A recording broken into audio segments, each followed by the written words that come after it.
And, you know, as I start this, I wish I did have a nice, classy fedora back in the day. You don't have yours on. I don't think you do. No, I don't have my fedora, but I have... Well, you said that there, just like, what happened to people being that kind of classy? Oh, yeah, no, that was... well, I guess we should say the name of the movie. Oh, yeah, I mean... It's in the fucking... They clicked on the video, all probably 10 people who will watch this. Hey, thank you, by the way. Maybe they're just watching all of these in a playlist. I have it is on a playlist. As they're driving down the road, they're just like, I'm going to listen to all these. So they don't know what this is. True. Venom, by the way. Venom 2, Electric Boogaloo. Where he's an old man with a gun. It's old man Venom with a gun. And he's a dapper motherfucker. No, the old man, the gun. It's set in the Old Man Logan universe. There you go. Wait, but except Venom was attached to a T-Rex in that universe to start with. Oh yeah, you don't remember? Okay, sidetrack. You don't remember Old Man Logan?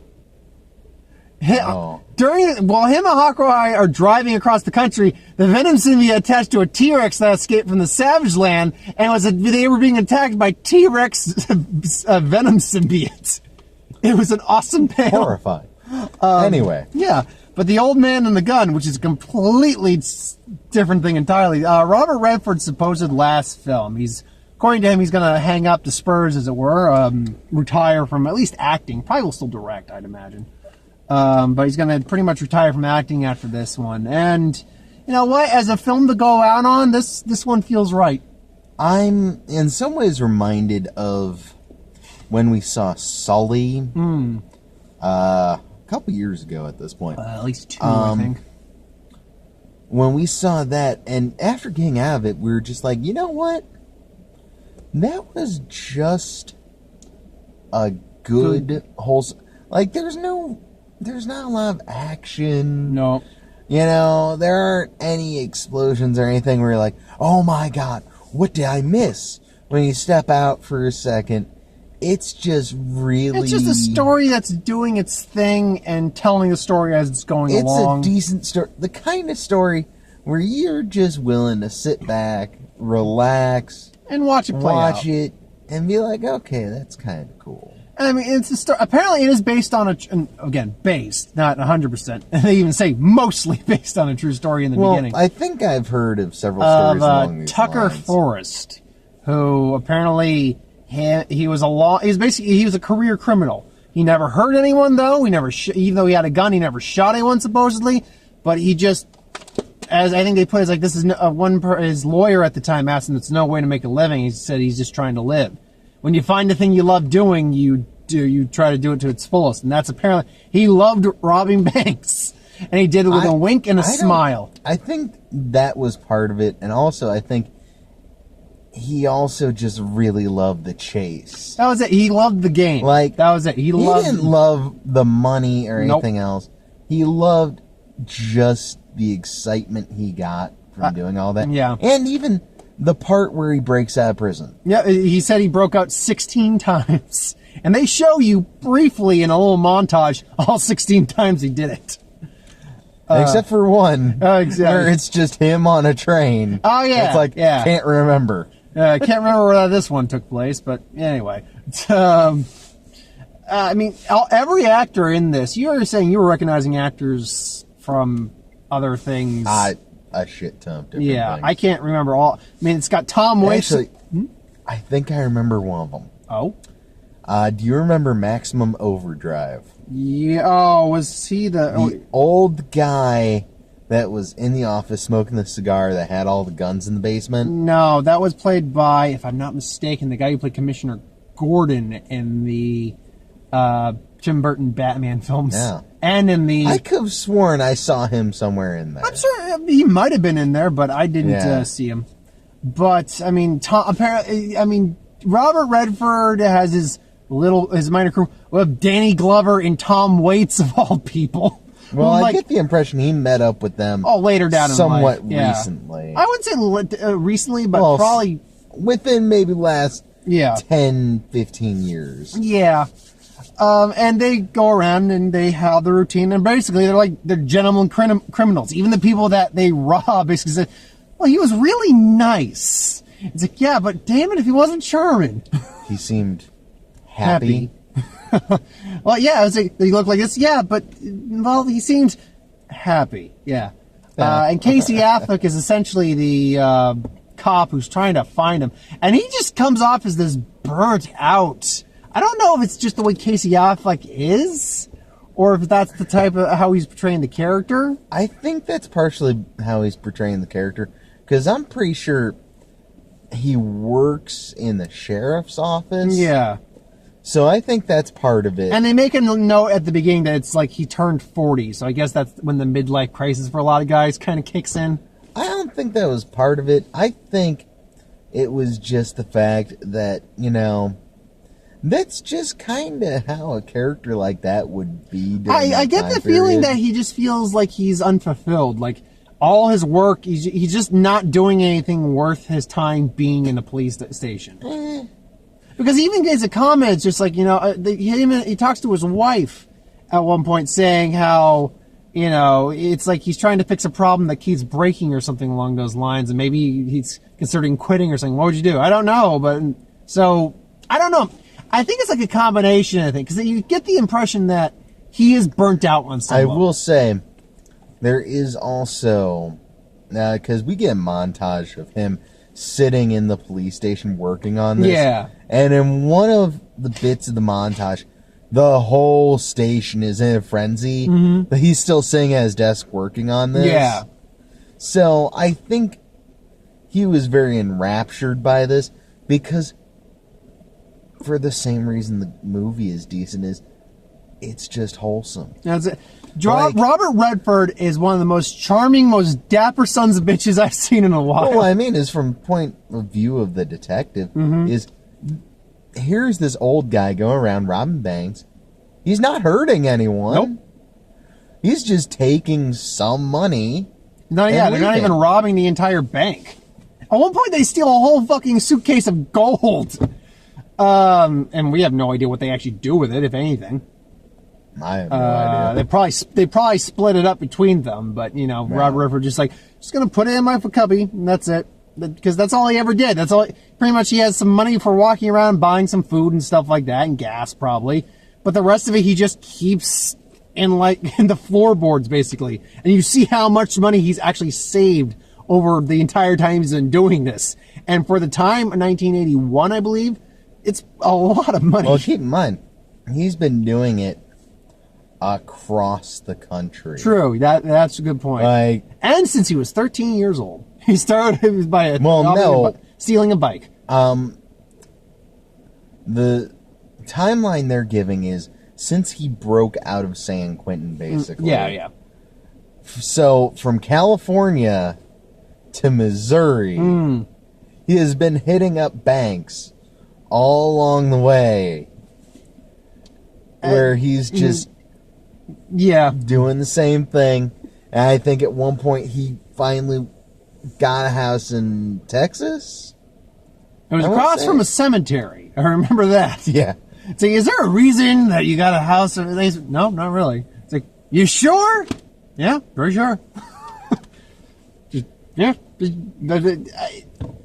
not much to say about the performance. All the performances are fantastic. I wouldn't say there's anything that's really Oscar-worthy in this movie, but they're all just really good performances. Oh, yeah. Particularly from, obviously, it's Robert Redford's film overall. Well, the thing I have to say about this is they're all good performances, but it's also the kind of thing where this is the kind of movie where you don't see any bloodshed. No.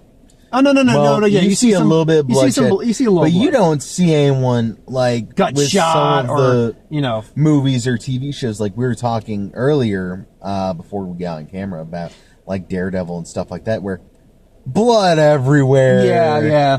You don't get that. You get a little bit of blood, and that's about it. And there's no swearing. No as far swearing. Literally, as far as we can tell, there's no swearing whatsoever. It is, this is the kind of movie where you could watch it with kids around. You could watch it, hey, your grandparents want to go see a movie. That's it. Yeah, my dad and his girlfriend are considering wanted my opinion on the movie. I'll say, yeah, you'll like it. It's much. Yeah. It's also got an old movie feel to it too. We commented that from the beginning shot. Well, see, that's the thing is, it did seem a little grainy, but I think that was on purpose. That, definitely. Yeah, and also with the coloring they used, Technicolor. with like the lettering and all that stuff. Which, yeah, I want to say, I think that's a decent part of it is the fact they went back to some old Technicolor styling to give They definitely made it feel that more like very like 70s, a movie from back in the day, early yeah. 80s feel. Yeah, definitely. Which that is a weird time period. The more I think about it. Yeah, I mean, the thing is that in the long term, I'm trying to think. Was it Danny Glover who turned Robert Redford in at the end? Yes. Okay, that's the thing. Because Tom Waits just kind of ups and books it. Yeah. Tom Waits has a moment that we cut to a scene of them at a bar, and Tom Waits is just telling the story about his stepfather, who's a hardcore cop, catching him sneaking back into a locked house on Christmas, just standing there in his tidy white saying, "Freeze, sailor!" And he never called me sailor. Anyway, that's why I hate Christmas. No rhyme or reason whatsoever for this story. Just them getting drunk at a bar and then telling this story because it cuts from them scoping out this bank to this scene and then moving on to the next scene. I have to say, I also get the impression that a lot of the scenes involving Tom Waits may have been ad-libbed. Maybe like I would guarantee that story might have been. That story, I think they basically said, okay, Tom, this scene really doesn't connect to anything, but just you guys kind of relaxing with a drink. Just tell a story. Tell any story you can think of. Maybe they have like 10 different cuts of him telling 10 different stories. If that were the case, I'd watch every deleted scene of those. Don't lie, you would too. Just listening to Tom Waits just tell a tale. I'm Tom Waits. This is Harry Potter. There are a lot of things in this movie where, like, if I was trying to get sleep or just relax and want to throw something on, I could just deal with, like, a 10-hour, like, repeat or whatever of, I don't know, just a 10-hour montage of Robert Redford robbing banks. There you go. Like, this is nice. This is nice. I'm gonna just. This is nice. If there was something that I had another thing in my head that popped up actually when I was thinking on the subject, but I think we both agreed that the romance between him and Jewel. Yeah. It was nice. I mean, they were both great. You felt there was kind of just a nice little chemistry between them. But something didn't fully click. Like, there was something that wasn't a fully 100% like going full throttle about that relationship. See, the thing is it was nice, but I felt as though it didn't fully connect with story. But it wasn't the kind of thing where I could see you just cutting it out. Like, No. It was in that weird middle section where it's not useless, But it's but not it's not overly important. Yeah, and then here's the thing that the reveal that he did in fact have not just he had a son and a daughter. And no, he just had the daughter. No, he had a son. Because she said she talked about her brother, unless it's a stepbrother. Yeah, I got the impression that it was like... because she talks to Casey Affleck about saying that he said he remembers him a little better, but, so anyway, point being is that I watched that scene, and I get the fact that she's the one who sent the photo of him to Casey Affleck, but other than that, I'm like, you could have found any other real way to get that photo to him. The scene didn't really need to be here, ultimately. It's not a bad scene, but I'm just sitting there like, okay, is this going to go anywhere by the end of the movie? No, he just gets a photo, which he could have gone through any other story means, really, when you think on it. It was kind of understandable. Yeah, I don't know. I think if anything, it kind of helps establish that he's been just doing this forever. And Except he didn't know how to do the tape recorder. It's I don't usually do hard this. for him to hold down a life. Robert Redford's character. Yep. It's hard for him to hold down a life because he just keeps wanting to do this. Yeah, it's just, how you feeling there? I was like, Forrest, you okay? I'm about to be okay. The movie ends with him going in to rob a bank, even after kind of starting a life. And then he robbed four more. And when they banks finally that arrested day. him, the cops said he was smiling. Which, they have another scene where they're talking to his lawyer, and his lawyer's like, I don't think he even knows how to shoot a gun.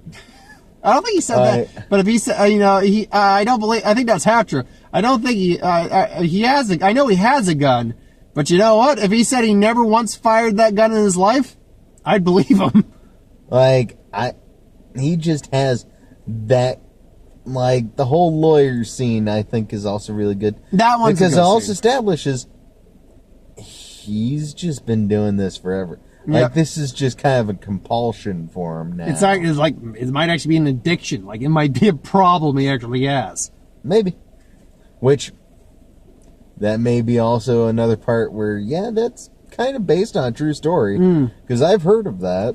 Yeah, and I mean, like if I was like, well, wait, what's the 17th stunt? Oh, I'm saving the best for last. Why don't you just stay here? And then it just cuts to, and he did. And me and Mark for a second were like, are you fucking gonna end it there? But then they cut into him having the life with lady, and you can immediately tell too that he's like, life's boring now. Yeah. It's like, I really like this woman and dog and horses, but I want to go rob banks again. And he does. I mean, He gets to ride a horse. Yeah, that's true. He does. Wounded and covered in a quilt of some kind, and he's. No, that's Mexican blanket. I have two. Oh, good for you. Thanks for sharing that with the audience. But I like that too, where he's still on the run on the horse he stole, which begs the question. Actually, I think I have the exact one he used in this movie too. Good for you, I guess. He said that riding a horse was one of the things he wanted to learn still while he was, he had time. But we see him riding the horse. So, was he lying about that the whole time? Because he lied a lot. About whether he could knew ride. how? Yeah, about whether he knew how or not. Because we see him riding the horse. He never does anything tricky with the horse. But we're not talking about trick riding. We're just talking about walking. It's not. He said. Oh yeah, horses usually are not that difficult. True, but he's clearly knew how to steer the horse too. So he knows. Once again, not that difficult. No.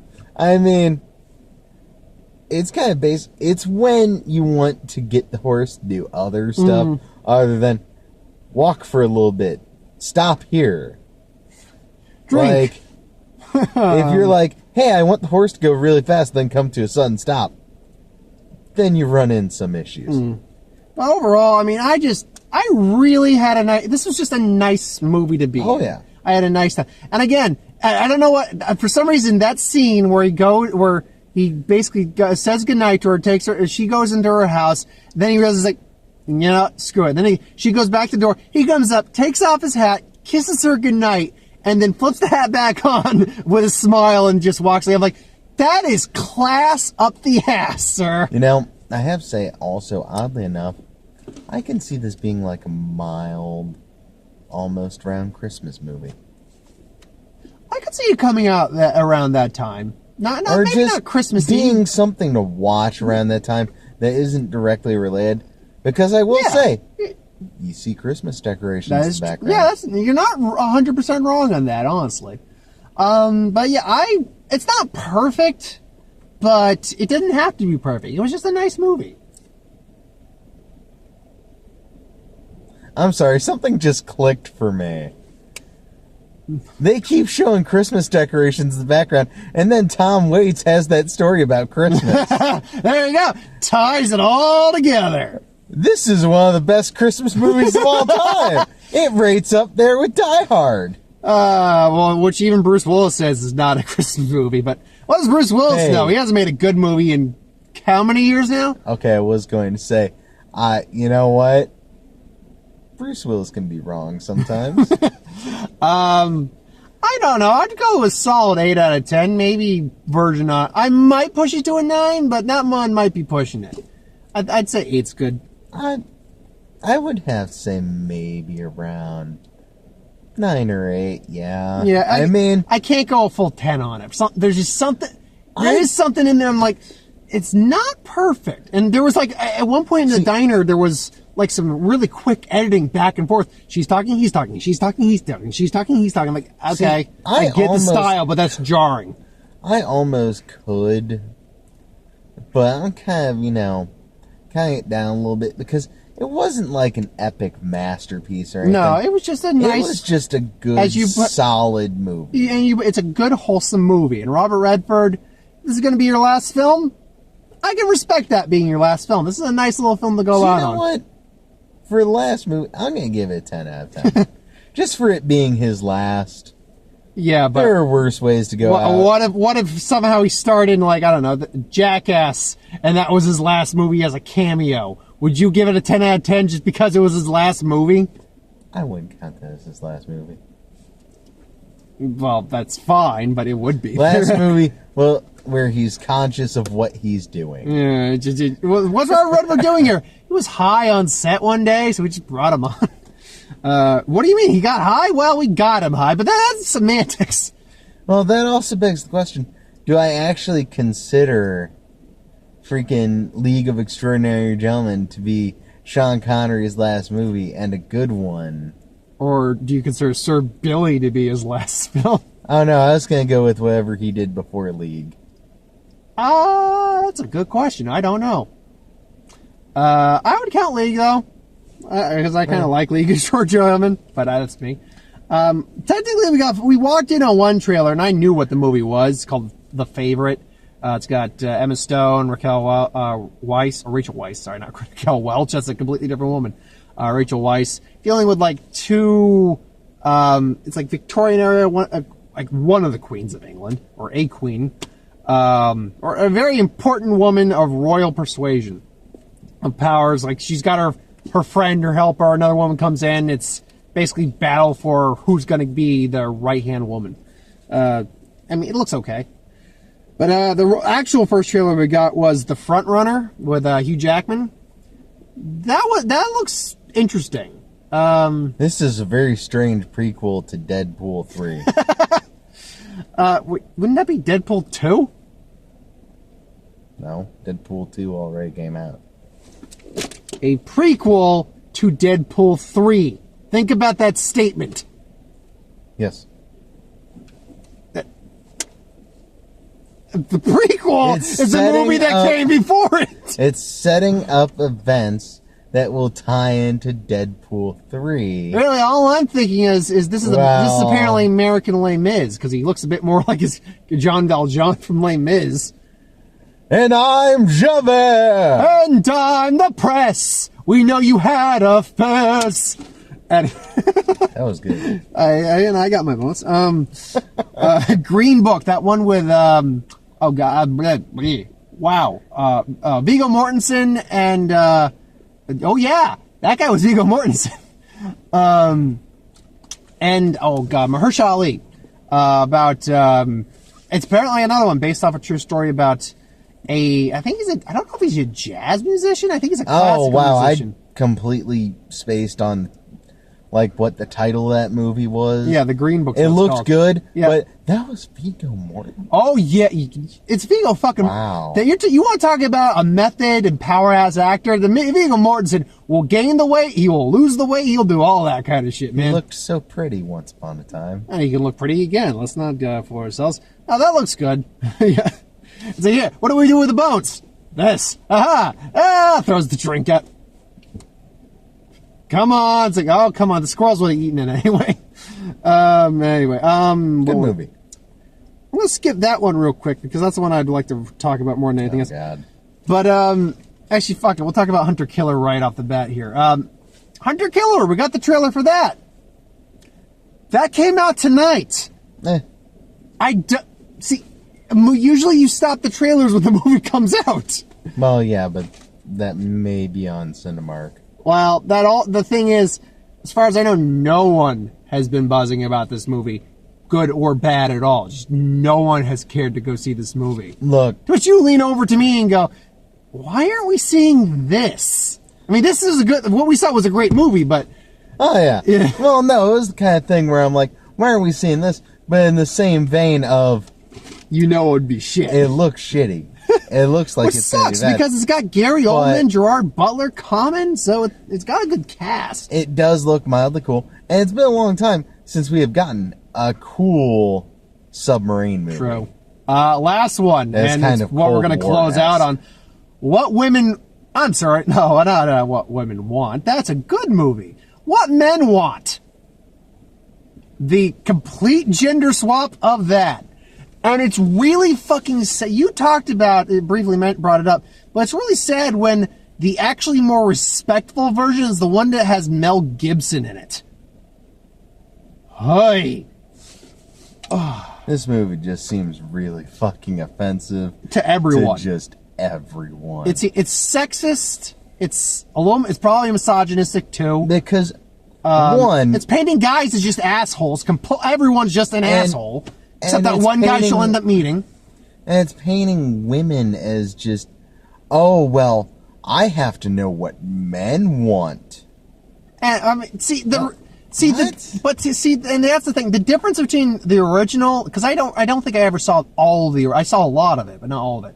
Difference between the original and what this one at least is portraying is that with this one, it is portraying is like, women need to know and take advantage of it so they can rise up in the workplace and in life and just, be equal to men. Whereas Mel Gibson actually was learning to get in touch with himself a bit more through that. Yes, he was using it for some selfish means initially, absolutely. And I'm sure she's going to have her moments in this movie where it's like, oh, I shouldn't be using it for selfish reasons. I should be using it for good reasons. All right. But he ultimately came things around and That learned to immediately respect popped women a lot up more. for me in this was one, We're almost the out dude of time, who's just so you like, know. oh, I farted. Yeah, you just And walked through then- my cloud. Two, the guy. Looks like Shaq's got a win in hand. Why am I talking in the third person, thinking in the third person? Well, no, That the one was dude actually kind of funny. at the bar who's like, I should be I'd hitting tap that. Yeah, I should be tapping that. And it's like, the fuck? And here's the thing. I think the issue is the fact it's gender swapped. And honestly, that adds different connotation to it. Because Mel Gibson, it's more about a man learning to respect women more than he did. Whereas with a woman, it's about her trying to assert herself over men. So it changes the meaning of it completely. Also, I think they just went with a different style. Yeah. And a different. I'm not. Just different everything except for the title. Hopefully there's something else coming out that week so I don't have to see that. I forgot when it's coming out, but I'll check when I get home. So